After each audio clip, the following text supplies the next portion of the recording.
বছরব্যাপী আন্তর্জাতিক বাজারে ব্যাপক চাহিদা থাকে দুগ্ধজাতীয় পণ্যের। কখনো উৎপাদনে ঘাটতি, আবার কখনো সময়মতো সরবরাহ না পাওয়ার শঙ্কার বিপরীতে চাহিদা বৃদ্ধিসহ নানা কারণে বেড়ে যায় পণ্যের দাম। এমনই সব কারণে বিশ্ববাজারে ঊর্ধ্বমুখী দুগ্ধজাত পণ্যের দাম। গ্লোবাল ডেইরি ট্রেড জিডিটি নিলামের তথ্য বলছে, জুলাই মাসের দ্বিতীয় নিলামে দুগ্ধজাত পণ্যের দাম 2 সপ্তাহ ব্যবধানে 1.5% বেড়েছে। এ সময় 26,889 টন দুগ্ধজাত পণ্য বেচাকেনা হয়েছে। প্রতি টনের গড় মূল্য পড়েছে $3,815।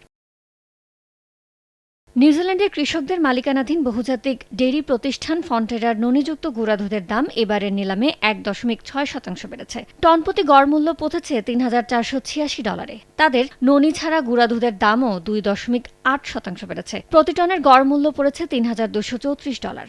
ফোটানোর ঝামেলা ছাড়াই নিরাপদ পানির জন্য ঘরে আনুন পিওরিট। কল করুন 16627। চলতি সপ্তাহে সবচেয়ে বেশি বেড়েছে বাটার মিল্ক পাউডারের দাম। 10.5% বেড়ে প্রতি টনের গড় মূল্য দাঁড়িয়েছে $4,737। অ্যানহাইড্রাস মিল্ক ফ্যাটের দাম 1.1% বেড়ে টন প্রতি গড় মূল্য দাঁড়িয়েছে $6,405। ল্যাকটোজের দাম 2% বেড়ে প্রতি টনের গড় মূল্য হয়েছে $1,721। আর মজারেলার প্রতি টন $3,940।